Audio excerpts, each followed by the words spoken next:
इतने वक्त में मुझे कोई पटाखे की आवाज़ आई, तो मैं समझा ये कोई पटाखा किसी ने शादियों में डालते रहते हैं, तो हो सकता है मेरे पास पटाखा यहाँ पड़ा हो, तो मुझे यहाँ कुछ गर्मी जैसी लगी और मुझे कुछ पता नहीं था। इतना वक्त में इन्होंने मुझे जल्दी जल्दी गाड़ी में बिठा दिया।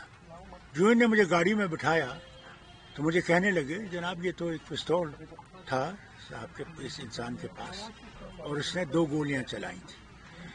दूसरी गोली में हमारे इनके जो हमारी सिक्योरिटी वाले भी हैं और दूसरे, उन्होंने क्या किया कि एक ने उसको हाथ बाजू से पीछे खींचने की कोशिश की तो उससे वो डिस्टेबलाइज हो गया, तो उसका जो पिस्तौल है वो ऊपर को चला गया। इतने वक्त में सिक्योरिटी वाले ने उस पिस्तौल को, उसके हाथ को पकड़ लिया, तो गोली चल दी थी। मैंने इतना ही सुना। उसके बाद यहाँ आके घर में मुझे कोई भी, न मैं इस आदमी को जानता हूँ न मुझे इस आदमी का कुछ पता है, बिल्कुल नहीं। इसने स्टेटमेंट दिया कि ये 20 साल से तैयारी कर रहा था, इसकी पर्सनल कोई रंजिश थी, मकसद था। क्या लगता है आपको क्या हो सकता है? देखिए, मुझे क्या पता इसका मकसद क्या था, क्या रंजिश क्या थी, क्योंकि मैंने किसी के साथ बुराई नहीं की है। जो भी मेरे पास आया, जब मैं वजीर आला भी था, वो क्यों ना अपोजिशन का हो, मैंने उससे अपने लोगों से ज़्यादा मोहब्बत की, ज़्यादा उनकी मुश्किलें दूर करने की कोशिश की।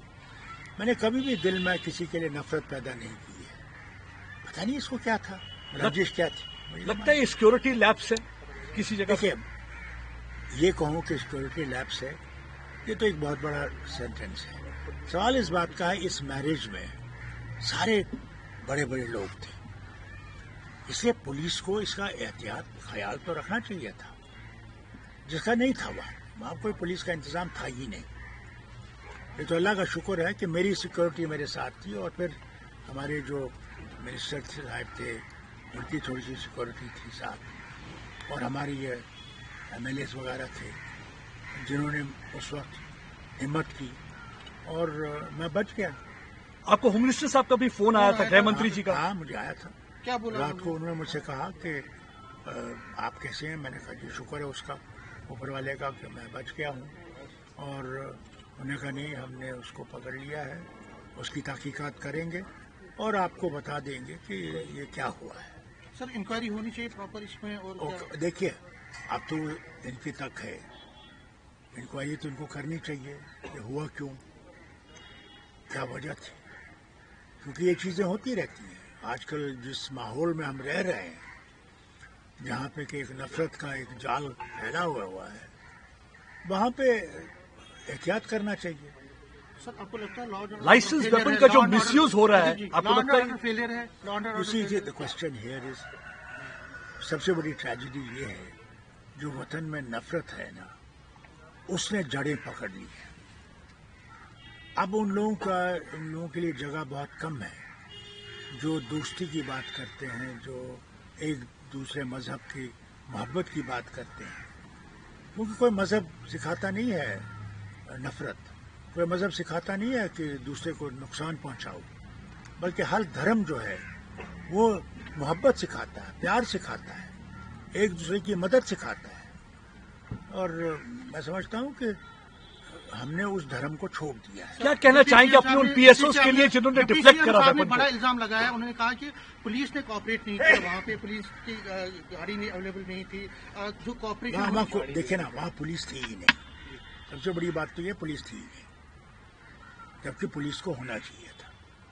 मेरे लिए नहीं, वहाँ तो सबसे बहुत बड़े बड़े लोग आए थे उस शादी में, तो शादी के लिए तो जरूरी था कि वहाँ प्रोटेक्शन होना चाहिए, क्योंकि जिस माहौल में हम रह रहे हैं उसमें ऐसे लोग हैं, और इसका एहतियात तो करना चाहिए, जरूरी है। आप अपने PSOs का रोल कैसे देख रहे हैं, जिस तरीके से उन्होंने डिफ्लेक्ट किया है वेपन को? देखिए, मेरे पास अल्फाज नहीं है। एक जो मेरे साथ जो लोकल पुलिस है, उनके बंदे हैं जो मेरे साथ सिक्योरिटी में है, उसके बाद जो NSG है, जो अपनी जान को सामने रखकर मुझे बचाने की कोशिश करते हैं। एक आखिरी सवाल के नेता जो हैं, लीडर हैं, लगातार टारगेट कर रहे हैं। कल शाम से जो ये घटना हुई है, लगातार टारगेट कर रहे हैं सेंट्रल गवर्नमेंट को, JNK LG एडमिनिस्ट्रेशन को, कह रहे हैं कि जो एक साजिश के तहत ये सब कुछ हुआ है और साजिश की तह तक जाना चाहिए। देखिए साजिश तो अब पता लग जाएगी, मगर मैं गुजारिश करूंगा दोनों सेंटर को भी और स्टेट के एलजी को भी कि ये जो बार बार ये कहते हैं कि माहौल बिल्कुल ठीक हो गया है, उन्हें ये देखना चाहिए क्या सचमुच माहौल ठीक हो गया है, कि माहौल क्या उस लायक हो गया कि हम लोग इज्जत से चल सकें। ठीक है, हमारी राय अलग होगी, मगर भारत जो है वो इंडिपेंडेंट नेशन है, सेक्युलर नेशन है, इसमें हर एक की आवाज हो सकती है।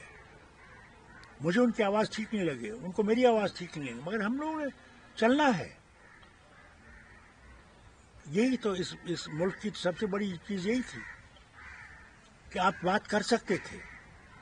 आज देखिए मीडिया क्या लिख सकता है नहीं। डॉक्टर साहब डर है। एक सवाल रहेगा। डॉक्टर साहब, कांग्रेस के प्रेसिडेंट खड़गे साहब ने कहा कि स्टेट न होने की वजह से भी इस तरीके के हादसा पेश आते हैं। देखिए सबसे बड़ी चीज ये है, एक इलेक्टेड गवर्नमेंट है और उस इलेक्टेड गवर्नमेंट के पास पावर नहीं है। ये कैसे हो सकता है?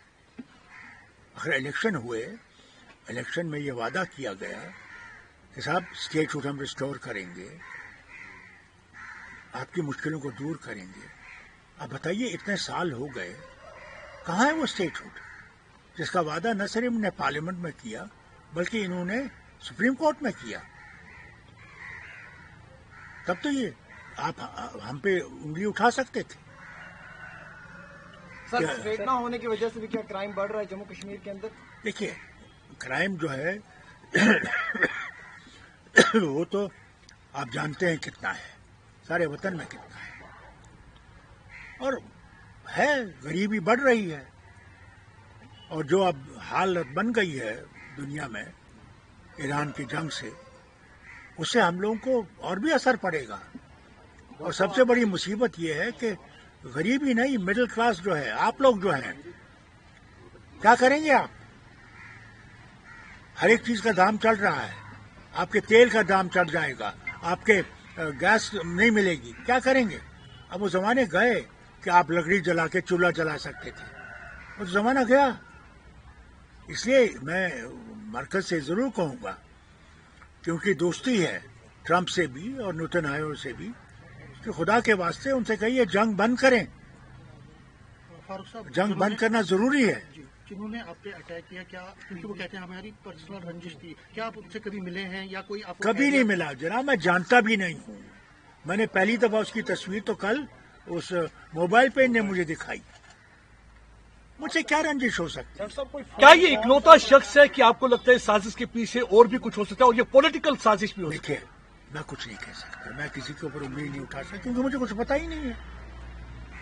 यार मुझे बिल्कुल ये पता नहीं है कि इसको क्या रंजिश मुझसे है। मेरे दरवाजे तो हर वक्त खुले हैं, कभी आपने मेरा दरवाजा बंद देखा? जो भी आता है मैं उसका सुनता हूँ, जितना हो सकता है मुझसे मैं उसका काम करता हूँ। तो आपकी सिक्योरिटी जो कैवलकेड है उसको भी डाउनग्रेड किया गया था, तो क्या उसका भी नतीजा हो सकता है? देखिए आप कितनी भी सिक्योरिटी बढ़ाएं, जो कातिल है he has an advantage, remember always. उसके पास एडवांटेज है, वो कहाँ पे आपको टारगेट करना चाहता है, क्या करना चाहता है, वो बेहतर जानता है बनिस्बत की सिक्योरिटी के। मैं ये कहूँ कि साहब और सिक्योरिटी बढ़ाइए, उससे मुझे कोई सवाल नहीं। सबसे बड़ी मुसीबत ये है कि we live in an era where terrorism is up in the sky, और इसका हम कंट्रोल कर नहीं रह सकते। Well, last question, sir. Home Minister has assured you of action and results very soon. And what actually you conveyed him while you were talking to him? I said to him, thank you for calling, and I hope you will be able to get down to the ground of this. Farooq साहब, And I wished him well. Shabbir Shah की bell हो गई है, supreme court ने आज शब्बीर शाह को bell दी है, किस तरह से लेते हैं, क्या रिएक्शन? बहुत मुबारक हो। मैं समझता हूं इन सबको छोड़ना चाहिए, आए और इस वतन को बेहतर बनाएं कि लोग यहाँ जिंदा रह सके, इंसानियत से जिंदा रह सके, नफरतें छोड़ दें। हमारे हिंदू भाई आज भी यहाँ बैठे हुए हैं, कब तक बैठेंगे? 34 साल हो गए, जबकि उस वक्त के गवर्नर ने उनसे कहा था कि हम 2 महीने में आपको ले जाएंगे। खैर वक्त तो आ गया है कि इंसानियत से हम रहें, कब तक नफरत में रहेंगे। मैं हैरान हूं। अरे यार मुझे एक किताब दिखाओ आप, वो हिंदुओं की हो, मुसलमानों की हो, ईसाइयों की हो, बौद्धों की हो, जिसमें नफरत की बात कही हो। उनसे भी यही कहते हैं कि साहब हमने सारों ने दोस्ती में रहना है। अगर उसने हमें अलग अलग बनाया होता तो फिर हमारे लिए दवाइयां भी अलग अलग होती। अगर मुझे सर में दर्द है, सरदार साहब को सर में दर्द है, वही दवाई तो खाएगा ये भी और मैं भी। तो इंसान तो हम हैं, तो कब हम इंसान की तरह रहने की कोशिश करेंगे, ये मसला है। आपका शक किस ओर जाता है डॉक्टर साहब? क्या कोई टेरर एंगल भी हो सकता है इस असेसमेंट में? क्या हो सकता है? Terror angle.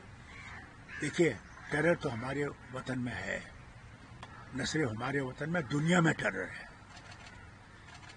आज कहीं भी कुछ हो सकता है, किसी मुल्क में भी, जिसके लिए सारी दुनिया कोशिश कर रही है इसको खत्म करने की, और हो नहीं रहा। एक आखिरी सवाल सर, आपको लगता है कि जो यूनाइटेड स्टेट्स ऑफ अमेरिका और इजराइल है अपने पॉलिटिकल ऑब्जेक्टिव जिस तरीके से वो कह रहे थे कि डिसमेंटल करेंगे रजीम को, उसमें सक्सेसफुल हुए हैं या मिलिट्री ऑब्जेक्टिव में सक्सेसफुल हुए हैं? देखिए मैं आपको कुछ बातें पीछे बताना चाहता हूं।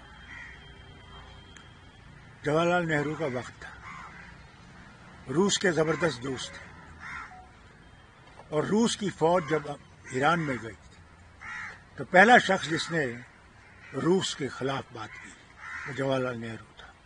उसने कहा रशिया को अपनी फौजें वापस ले जानी चाहिए। दूसरा मनमोहन सिंह, जब एटॉमिक डील हो रही थी तो मनमोहन सिंह को वहाँ के प्रेसिडेंट ने टेलीफोन किया कि साहब हमें आपका वोट चाहिए। एक मसला था जिस पे उनके वोट की जरूरत थी, नहीं तो आपकी जो न्यूक्लियर डील है उसमें अड़चन पड़ जाएगी। मनमोहन सिंह जी ने पता क्या कहा this is a sovereign nation, what is in interest of the sovereign nation that decision we will take. That is what India is. So what's your Prime Minister? India remains sovereign nation, and India should decide what is best for India. That is important. Thank you so much.